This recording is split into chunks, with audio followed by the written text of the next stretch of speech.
बिस्मिल्लाहिर्रहमानिर्रहीम। एग्जाम्पल 2.3 से स्टार्ट करते हैं और जो टॉपिक्स रह गए हैं उनको भी डिस्कस करते हैं। एग्जाम्पल 2.3 में है ट्रांसफार्मर की रेटिंग 25 kVA, ठीक है। रेटिंग है उसकी 2400-240, प्राइमरी वोल्टेज 2400 और सेकेंडरी 240, 60 हर्ट्ज सिंगल फेज है, साथ लगा हुआ है सिंगल फेज। डिस्ट्रीब्यूशन ट्रांसफार्मर इसलिए स्टेप डाउन है, 240 पे आया वो डिस्ट्रीब्यूशन कर रहा है। Operating at no load, no load आ गया फॉरन, नो लोड की फिगर, नो लोड की इक्वेशंस और नो लोड को रिमेंबर करना है। In the step down mode draws 138 watt, no load है तो नो लोड पावर कितनी हो गई 138 वाट, वाट है रेजिस्टिव पावर है नो लोड पे, RFE 138 वाट एट पावर फैक्टर कितना जी 0.210। यूज इक्विवेलेंट सर्किट डायग्राम, लाजिमी बात है सर्किट डायग्राम को यूज करना पड़ेगा। आपको पहले नो लोड डायग्राम बनानी पड़ेगी, फिर उसके फेजर डायग्राम बनानी पड़ेगी, इक्वेशंस लिखनी पड़ेगी, सारी चीजें क्लियर हो जाएगी। Find out the exciting current I0, VI0 and it's quadrature components IFE और IM निकालो। फिर कहता है इक्विवेलेंट मैग्नेटाइजिंग रिएक्टेंस XM निकालो, नहीं पता। Equivalent core loss resistance RFE निकालो, बस ठीक है जी। ये रिपीट भी करें, रिपीट कर लें अपनी प्रैक्टिस के लिए, स्टेप अप मोड के लिए। इसको उल्टा कर लें, उसको उधर ले जाएं तो स्टेप अप हो जाएगा। अच्छा, हम इसी क्वेश्चन को अब करते हैं कि हम कैसे स्टार्ट करें इस क्वेश्चन को, ठीक है जी।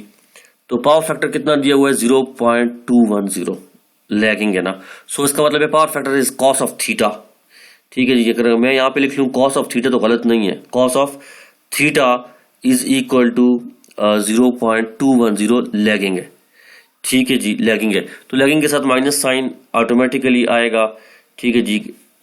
जिस तरह इसने किया हुआ है theta I is equal to theta cos theta is equal to cos theta is equal to minus 0.12 directly put कर लें तो ये सारे के सारे चक्कर करने की जरूरत ही नहीं होगी। Cos theta is equal to minus 0.210 power factor हो जाएगा। तो theta is equal to cos inverse 0.2 तो आंसर 77.8 आ गया। माइनस इसलिए लगाया है के लैगिंग है, माइनस इसलिए लगाया है कि लैगिंग है। सो माइनस 77.88, ये डायरेक्ट तरीका है निकालने का, ठीक है जी।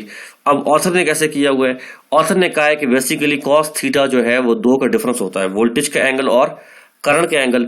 अब वोल्टेज का एंगल क्या है, कोई नहीं है भाई, 2400 एंगल 0 है, 240 एंगल 0 है, तो उसका मतलब 0 ही है, 0 एंगल हो गया, ठीक है जी। 0 माइनस थीटा आई, अब थीटा आई क्या है नहीं पता, थीटा आई नहीं पता, is equal to theta, theta जो किसने निकाला है theta cos theta is equal to 0.12 और थीटा क्या है 77.18। इसको पुट कर लिया इधर तो क्या हुआ 77.88 आ गया और 0 ये इसका 0 माइनस थीटा आई नहीं पता, थीटा आई माइनस 77.88।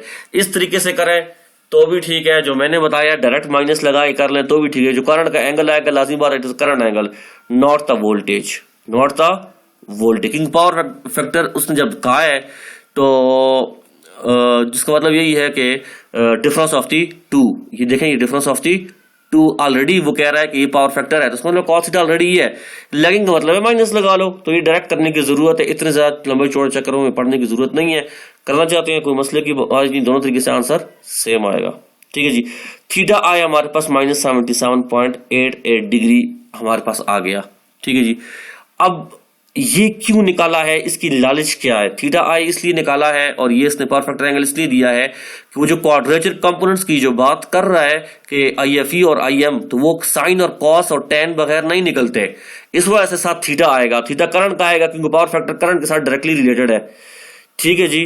तो हमारे पास ये कॉस ऑफ थीटा की हमारे पास इसलिए जरूरत आई, थीटा पावर फैक्टर एंगल की। Theta I is equal to sorry current angle is equal to current angle कहेंगे, सॉरी पावर फैक्टर नहीं कहेंगे, पावर फैक्टर दिया हुआ 0.12, this is theta. Power factor दिया हुआ है, पावर फैक्टर एंगल है ये करंट का, पावर फैक्टर एंगल है करंट के लिहाज से 0 तो इसका है वोल्टेज का। सो माइनस 77.88, ठीक हो गया जी। डायग्राम्स बना लिया आप लोगों ने नो लोड की, और IFE की क्वेश्चन है, IM की क्वेश्चन है, I0 की, और पावर लॉस VT भी पता है। अब पावर लॉस कितना है 138, कितने किसके बराबर था ऑलरेडी पीछे पढ़ चुके हैं, VT IFE। तो IFE यहां से निकल जाएगा 0.0575 एम्पियर, ठीक है ये निकल गया। IM पता है, आई एम जरा देखें पता है कि नहीं पता, नहीं पता कोई मसला नहीं है, कॉस और साइन के फार्मूले और टैन के लगा लेंगे तो कॉस ऑफ थीटा आई उसी वेक्टर डायग्राम से जो पीछे नो लोड की है I F E by I M, I F E by I naught आ जाएगा उसी डायग्राम से। ये डायग्राम पीछे बनी हुई है, परेशानी की बात नहीं है, ये देख लें आप, थीटा आई नॉट भी है, थीटा आई भी है करंट के साथ, ठीक है जी, करंट का जो एंगल है रिजल्टेंट के साथ थीटा आई, ये सब कुछ बना हुआ है, आपने दोबारा बना लेंगे एग्जाम के अंदर और दोबारा कर लेंगे, कोई मसले की परेशानी की बात इसमें नहीं है, ना कोई नई रॉकेट साइंस है।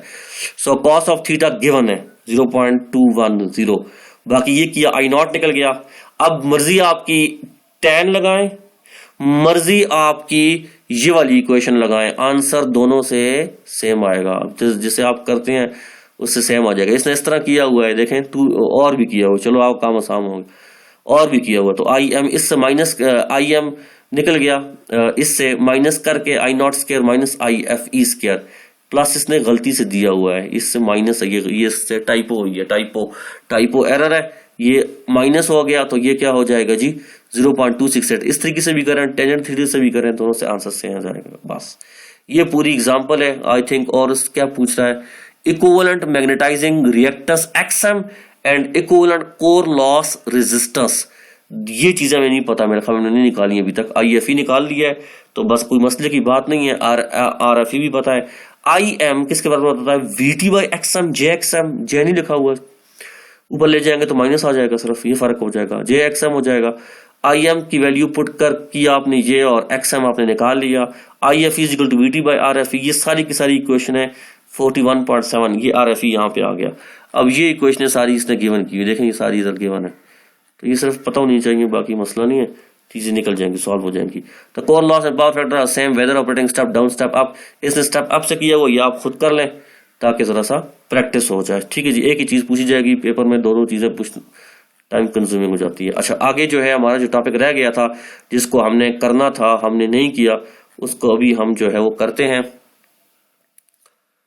Leakage reactance and equivalent circuit of a real transformer, ठीक है जी। तो पहली बात याद रखिएगा कि प्रैक्टिकल ट्रांसफार्मर्स है तो लीकेज फ्लक्स भी होगी, अच्छा जी, लॉसेस भी होंगे, ठीक है जी, लीकेज रिएक्टेंस भी होगी, एक्स वो जो एक्स है ना उससे लीकेज आउट फ्लक्स करेगा तो लीकेज रिएक्टेंस हो गई और ऑफ अ रियल ट्रांसफार्मर, ठीक है जी। इसको जरा सा हम देखते हैं, तो पहले सबसे पहले हम इसकी, ताकि आपके आसानी के लिए इसने डायग्राम वो वाली, आई डोंट नो कि इसने ये बनाई नहीं है, मेरे ख्याल में इसने क्या किया है, थोड़ी सी डायरेक्ट डायलिंग की है।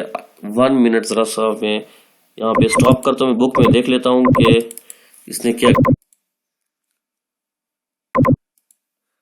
बिस्मिल्लाहिर्रहमानिर्रहीम, इसने क्या किया है, पीडीएफ आगे बनाते हुए इसने पेज 52 हज़फ किया हुआ है, ये आप देख लें, ये पेज 55 है, ये पिछला 54 होगा, 53 और 52 दो पेजेस इस पीडीएफ के अंदर नहीं है, ठीक है जी, आपकी बुक में है।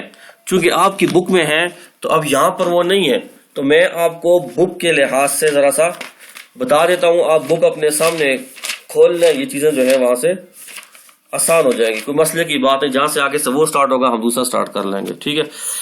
अब इस बुक में आप देखिएगा फिगर 2.8 बनी हुई है, 2.8 एक हम डायग्राम देखते हैं, हम देखते हैं एक सिंपल ट्रांसफार्मर बनाया हुआ है, ठीक है जी, वोल्टेज सोर्स सप्लाई है, अच्छा जी, वाइंडिंग्स प्राइमरी में भी है, सेकेंडरी पे भी है, number of turns primary secondary और करंट प्राइमरी सेकेंडरी करंट, फिर EP induced EMF in the primary, induced EMF in the secondary, और लोड पे वोल्टेज क्रॉस हो रही है, ड्रॉप हो रही है VL, और IS सेकेंडरी करंट से फ्लो हो रहा है, ये है 2.8A।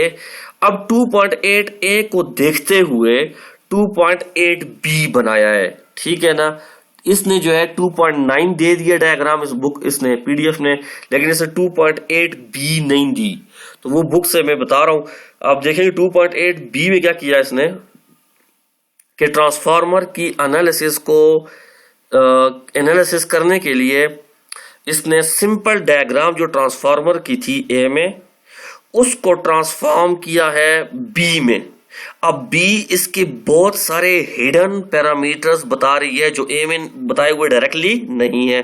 फॉर एग्जांपल B में आप देखेंगे रेजिस्टेंस RP बनाई हुई है, प्राइमरी रेजिस्टेंस है, साथ प्राइमरी रेजिस्टेंस की रिएक्टेंस भी होगी XL, XL leakage reactance of primary, XLP है यहाँ पे बेसिकली साथ, तो इसने ELP लिखा हुआ है, XLP भी इसे लिखना चाहिए था।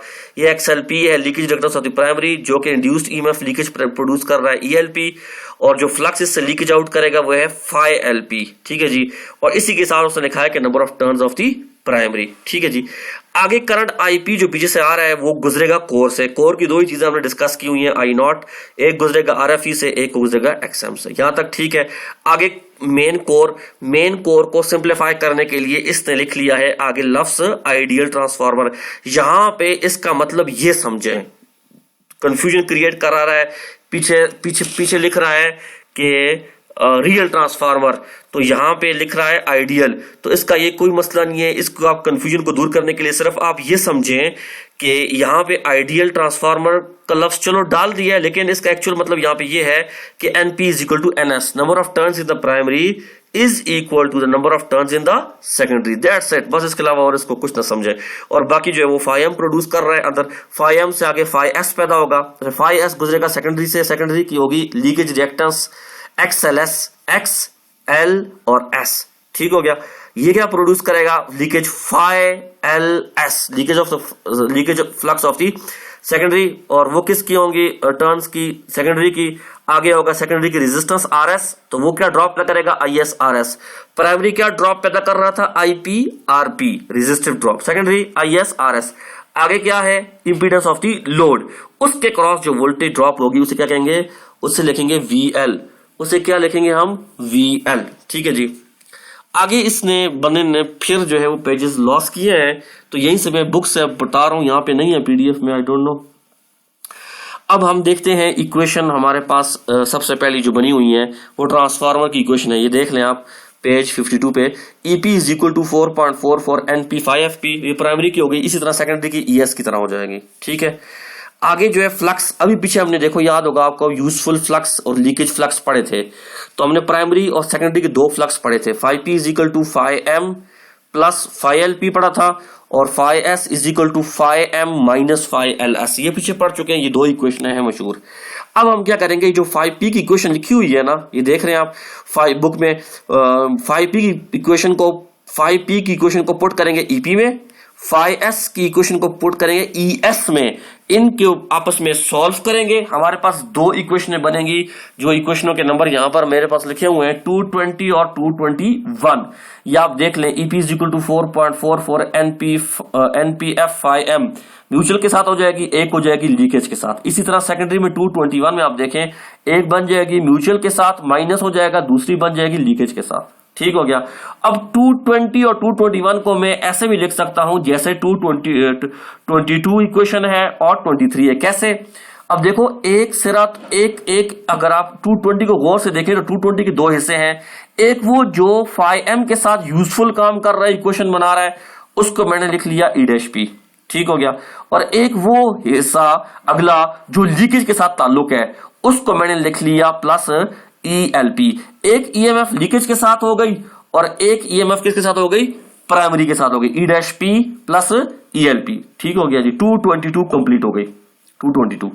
अब 221 देखें तो माइनस साइन है बीच में, और एक phi-m के साथ है तो E'(s) हो जाएगा, दूसरा phi-ls के साथ है तो ELS हो जाएगा, माइनस हो जाएंगे आपस में, कोई इसमें वो टेंशन की या लंबी चौड़ी बात नहीं है। 222 भी बन गई, 223 भी बन गई।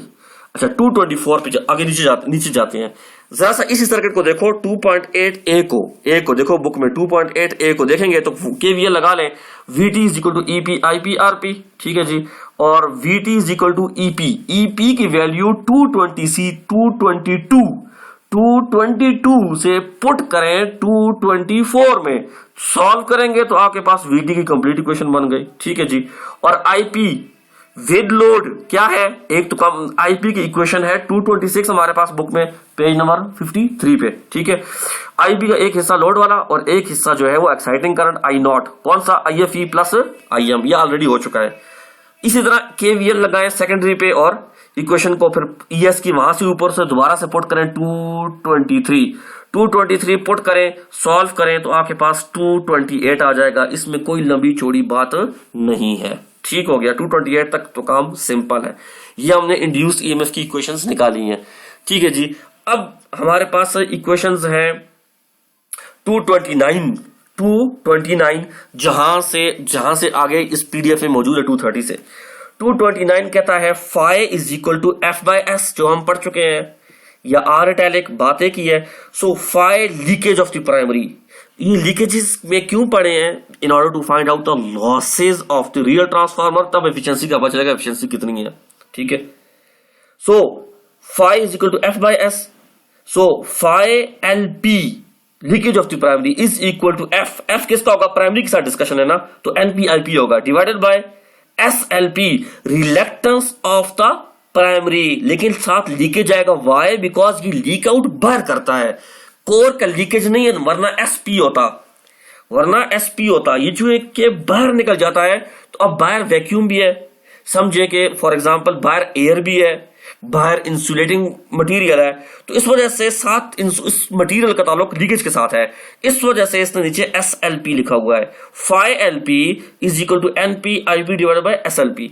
इस तरह phi LS is equal to NSIS divided by SLS इसने लिखा हुआ है। आगे दोबारा पीडीएफ स्टार्ट होती है। अब इसको हमने देखना है, इक्वेशन 230 को देखना है।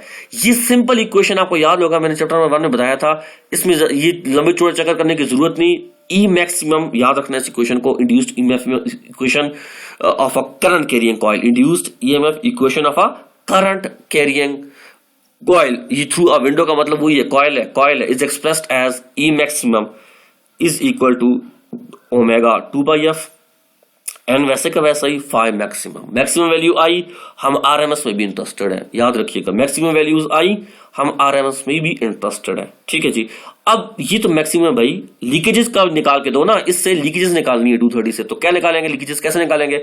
अब वो जो पीछे मैंने फाई वैल्यू निकाली है ना, फाई की निकाली है एलपी, फाई एलपी निकाली है, उसको पुट कर लेंगे 230 में पहले। ठीक है जी, यहां पे लिख लेंगे कॉमा, फिर ईएलएस लिखेंगे सेकेंडरी, और इस अगेन 230 में पुट कर लेंगे फाई एलएस। तो अब ये देख लें, ई एल पी मैक्सिमम लीकेजेस में इंटरेस्टेड है इसलिए ये लिख रहे हैं, 2πf ओमेगा हो जाएगा। ठीक है जी, एनपी आगे साथ क्या हो जाएगा, फाई मैक्सिमम में क्या हो जाएगा, दोबारा पुट करेंगे तो दोबारा एनपी आ जाएगा, पीछे से हम देख लें आप, NP IP maximum divided by SLP. इसी तरह 2 ओमेगा एनएस एनएसआईएस मैक्सिमम का लफ्ज लगाएंगे क्योंकि पीछे सारा मैक्सिमम इक्वेशन चल रही है, देख लें इधर 230 में ये मैक्सिमम चल रहा है, एनएसआईएस मैक्सिमम डिवाइडेड बाय एसएलएस। अब ये देखो ये आपस में स्क्वायर हो जाएंगे, तो एनपी स्क्वायर हो जाएगा, 2/f बार ओमेगा बन जाएगा, ये बाहर रहेगा, और नीचे एसएलपी वैसे का वैसे लेगा, ये आईपी बाहर निकाल देंगे मैक्सिमम की। ये भी इसी तरह प्राइमरी के साथ किया है, इस तरह ये सेकेंडरी के साथ करेंगे। अब ये जो इक्वेशन आपके पास ईएलपी मैक्सिमम आई हुई है, ये ईएलएस मैक्सिमम आई हुई है, इसको आरएमएस में कन्वर्ट करें। ऐसी सर्किट्स हैं, we are interested in RMS values. ठीक है जी, डिवाइडिंग बाय √2 इस साइड पे भी, इस साइड पे भी, तो ये हो जाएगा maximum divided by √2 is RMS. यहां पे इसने लिखा नहीं है, ये कि ना आप लिख लें ईएलपी आरएमएस। ठीक है, इज इक्वल टू ओमेगा वैसे का वैसे ही 2/f NP square divided by SLP bracket close IP के साथ फिर लिखना है आईपी आरएमएस। लिखा इसलिए नहीं है कि एसी के अंदर नोन होता है आरएमएस, दैट्स व्हाई। ईएलएस की भी हो जाएगा omega NS square divided by SLS और आईएस आरएमएस। ठीक है जी, यहां तक 231 कंप्लीट हो गई, 231 कंप्लीट हो गई हमारे पास। ठीक है जी, omega NP square divided by SLP IP. अब इसको मजीद छोटा कर सकते हैं 231 को, ताकि काम में हमारे पास सिंपलर हो। ठीक है, हमने पढ़ा आएगा, आपने फिजिक्स में शायद पढ़ा हो, फिजिक्स में आपने इंडक्टेंस का एक मशहूर फार्मूला और भी, इंडक्टेंस का L is equal to N square number of turns divided by reluctance S। So L is equal to N square by S। अगर मैं ये चीज 232 की देखूं तो N square divided by S यहां पर भी मौजूद है और ये उधर भी मौजूद है। इसका मतलब मैं कैसे सिंप्लीफाई करूं, ये तो लीकेज के साथ लिखा हुआ है, ये भी लीकेज के साथ लिखा हुआ है, तो इसका क्या मतलब हुआ, अगर मैं लिखूं L P is equal to N P square divided by S L P, ठीक हो गया। L S is equal to N S square divided by S L S. तो अब ये देख लें आप 233 में E L P is equal to 2πf L P into I P, और ये हो जाएगा 2πf omega L S into I S. ठीक है जी, अब आपने मशहूर इक्वेशन पढ़ी होगी अपनी उसमें सर्किट 1 में भी सर्किट 2 में भी XL is equal to 2 pi FL, 2 pi FL, 2 pi FL जहां पर भी होगी रिएक्टेंस आएगा 2 पाई FL। तो ELP की 233 में देखें ELP is equal to 2 pi FLLP, ये LLP है तो ये XLP बन जाएगा। ये क्या बन जाएगा XLP, तो XLP आ जाएगा, IP वैसे का वैसे ही साथ डाल देंगे, ये क्या बन जाएगा ELP, और ये क्या बन गया 2 पाई F ओमेगा वैसे का वैसे ही, साथ जो है LLS, तो LLS इंटू 2 पाई F तो क्या होगा XLS, जैसे था XL को क्या लिखते थे ओमेगा L, ओमेगा L किसके बराबर था 2 पाई FL, बात एक ही है। तो यहां पे हो जाएगा XLS into IS is equal to ELS, और ये हो जाएगा ELP is equal to IP XLP। ये क्वेश्चन बन गए 234। अब ये 234 के साथ जो कुछ हमने किया 234 को एक्सट्रैक्ट किया सारा, ये सारी की सारी क्वेश्चनों को देखते हुए हमने जो सर्किट डायग्राम 2.8b में थी, याद रखें 2.8b में थी, उसको दोबारा बनाया है विद रिस्पेक्ट टू लीकेजेस, और हमने उसको ऐसे सिंपलर लिख लिया है 2.9 के अंदर। 2.9 के अंदर 2.9 फिगर हमने दोबारा बनाई है 2.8 से देखकर, ठीक है जी। अब दोबारा इसको जरा शॉर्ट करते हैं कि मतलब क्या हुआ। मतलब ये हुआ कि देखो अगर ट्रांसफार्मर फॉर एग्जांपल ऐसा ही है जैसे ही बाहर होता है, हम देखते हैं रियल टाइम में, तो हम ट्रांसफार्मर की कैसे एनालिसिस करें। अगर ट्रांसफार्मर की डायग्राम ऐसे बनानी जैसे 2.8a है, फिर वो भी सिंपल, वो भी एनालिसिस वाली डायग्राम नहीं है, हमें वो डायग्राम चाहिए जो छोटी छोटी बारीकियों को खोल कर दिखाए। इससे फायदा क्या होता है, एनालिसिस आसान होती है, चीजें सिंपलर होती हैं। अब मुझे ये बताओ, ये पिछली इतनी लंबी चौड़ी जो रॉकेट साइंस की है सिर्फ और सिर्फ इसलिए की है कि 234 निकल जाए, 234 का मतलब निकल जाए। वो 234 का मतलब निकल गया तो अब आप ये देख लें कि जो लीकेज रिएक्टेंस होती है प्राइमरी के अंदर भी और सेकेंडरी के अंदर भी, इसकी वैल्यूज का पता चल गया। ये इन दोनों का मजमुआ है, ये इस तरह निकलती है, ऐसे नहीं निकलती। इनके पीछे क्या, ये पूरा आपने एनालिसिस हमने डिस्कस अभी की है। तो इससे काम हमारा क्या हो गया, सिंपलर। यानी आपको चीजों का पता है, आप जस्ट प्लग इन वैल्यूज करें और आपके पास आंसर आ जाएंगे। एक मतलब ये है। दूसरा मतलब क्या है, आपके पास ये चीजें पता है, अब आप इस तरह करें, डायग्राम को एनालिसिस वाइज बनाएं ताकि उसको बारीकियां उसकी पता चल सकें और काम आसान हो जाए। अब ये देखें, वो डायग्राम 2.8b की बनाई है हमने, RP IP RP resistive drop, ये देखें ये लीकेज का ड्रॉप हो गया, आईपी एक्सएलपी, आईपी यहां से गुजरेगा तो एक्सएलपी हो जाएगा, ठीक है जी, और ईएलपी ड्रॉप होगा, ईएलपी। फिर ये कोर से गुजरेगा तो ये दो कंपोनेंट्स हो गए कोर के। फिर आगे देखा होगा कि आईपीएल ये लोड की तरफ जा रहा है, आईपीएल इसलिए लिखा है। टोटल आईपी किसके बराबर था, IP is equal to I nought plus IPL. ये आगे क्या जा रहा है जी, वही टर्न्स बराबर है दोनों की, हमने बराबर अज्यूम की हुई है इसलिए आइडियल रखा हुआ है, हम ये कह रहे हैं इसको। ये प्राइमरी की इंड्यूस्ड ईएमएफ हो गई, ये किसकी होगी, सेकेंडरी की हो गई। ये एरो इसलिए बनाए हुए प्लस की तरफ ऊपर होता है, माइनस नीचे होता है, प्लस ऊपर होता है, माइनस नीचे होता है, इस वजह से ऊपर की तरफ बनाया हुआ है, ठीक है जी। ये होगा ई dash P E dash S, और ये input impedance of the primary होगा जेड इन डैश कंप्लीट एनपीएनएस। अब सेकेंडरी की तरफ जाते हैं, उसमें क्या था, रेजिस्टिव एलिमेंट आरएस, उसकी तरफ क्या था, लीकेज वही, और आगे लोड की तरफ करंट आई एल जा रहा है, यहां से गुजर कर जा रहा है एल, और ड्रॉप जो हो रहा है वीएल। ये पूरी की पूरी कंप्लीट एनालिसिस हो गई। अब इस डायग्राम को देखकर आप इस पे हिस्टैरिसीस लॉसेस की भी बहस कर सकते हैं, इस डायग्राम को देखकर आप एडी करंट की भी बहस कर सकते हैं, इस डायग्राम को देखकर कॉपर लॉसेस की भी कर सकते हैं। तो you can analyse the transformer behaviour and transformer properties using the complete equivalent diagram. तो इसे कहते हैं equivalent circuit model, leakage reactance with respect to leakage reactance.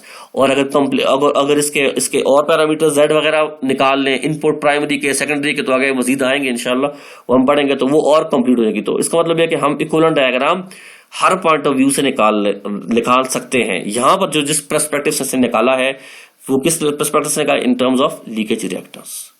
तो फिर यहाँ पे स्टॉप करते हैं, फिर इंशाल्लाह आगे नेक्स्ट 2.10 पे हम